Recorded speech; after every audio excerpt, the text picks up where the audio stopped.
Hey out there folks, it's Dave here from Davestation VR, and today we're talking about a game called Gun Club VR for PSVR.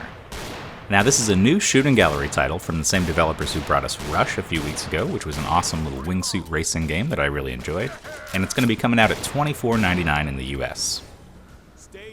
The main draw for most people here is going to be the fact that this game has tons of realistically depicted weapons to choose from across all kinds of various types. You got pistols, sniper rifles, grenade launchers, submachine guns, anything you could think of. And they're all very realistically depicted. You can customize the hell out of them, so each one has various attachments, scopes, sights, stocks, all kinds of stuff that you can add, and you can extend the magazine and all sorts of stuff.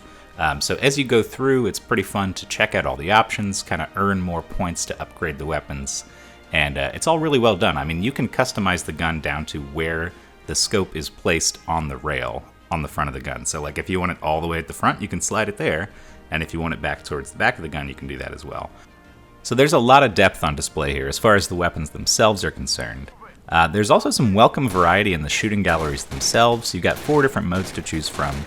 There's like your standard stationary shooting range with pop-up targets. You've got a carnival-style target gallery. And then the more exciting ones for me are the zombies mode and the action mode. So in zombies mode, you've got slowly moving targets coming towards you, and you pretty much have to get headshots. And in action mode, you're moving between waypoints, taking out enemies, kind of like a Time Crisis style thing. And there's a good mix between pop-up targets and moving targets there. I thought those action stages were really cool, really well done. Another thing that spices it up a little bit is the fact that enemies will fire back at you, and you have like a health meter in the game. So that adds a little bit of excitement to things, and keeps you on your toes, making sure you hit down the guy with the scope pointed at you first. And I thought that was a cool little addition. One thing that I think will keep people invested in this one is the progression system. So basically all the guns and attachments and stuff that I mentioned are purchasable in a shop. So you don't start out with everything, you start out with one gun and go from there. And based on your performance in the stages, you'll get more or less cash that you can go spend in the store and get new stuff to try out. So that loop is pretty satisfying. It's fun going back in and seeing how you can upgrade your weapon, turn the one you started with into something totally badass with like 5 attachments on it and a grenade launcher and stuff. So I think that'll be a cool feature for most people. Another thing I have to mention here is the interactivity on the guns themselves.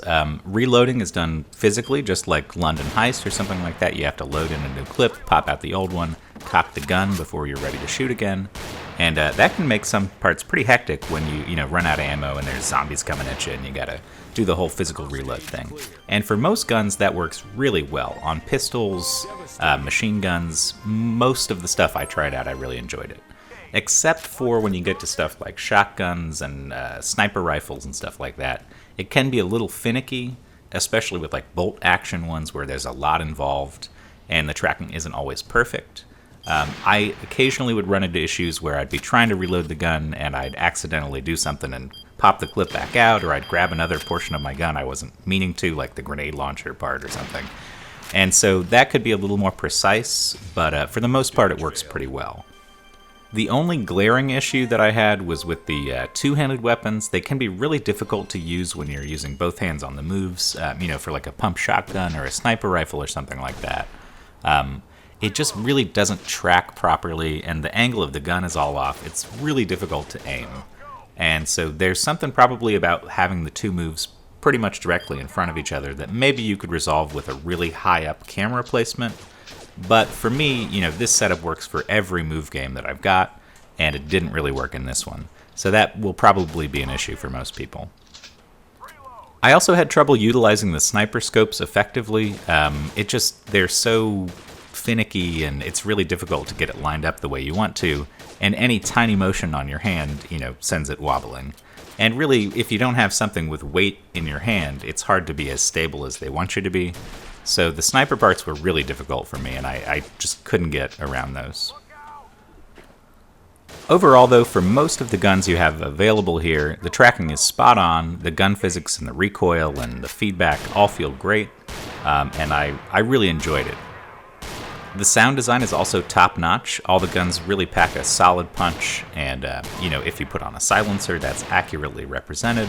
So it's cool to see that in the game, and I thought it sounds great. It's a little loud, there's no volume setting, it's just on-off. But otherwise, yeah, great job on the sound here. Despite the few issues that I had with the two-handed weapons and the scopes and stuff like that, this is definitely the best shooting gallery we've got on PSVR by a mile. There's a lot of content here, tons of stuff to unlock, lots of stages to play through, and I think the modes really keep it interesting and give people a reason to come back to it. It still may not be worth the $25 asking price for people who aren't, gun range enthusiasts, because a lot of the stuff here is kind of nerdy gun stuff. They're really realistically depicted guns, but if you don't care about that and you just want an arcade shooter thing, this may not be the one for you. I still think it's great, though. I would totally recommend it if it seems like it's something you'd be interested in. And thanks for watching. That'll do it.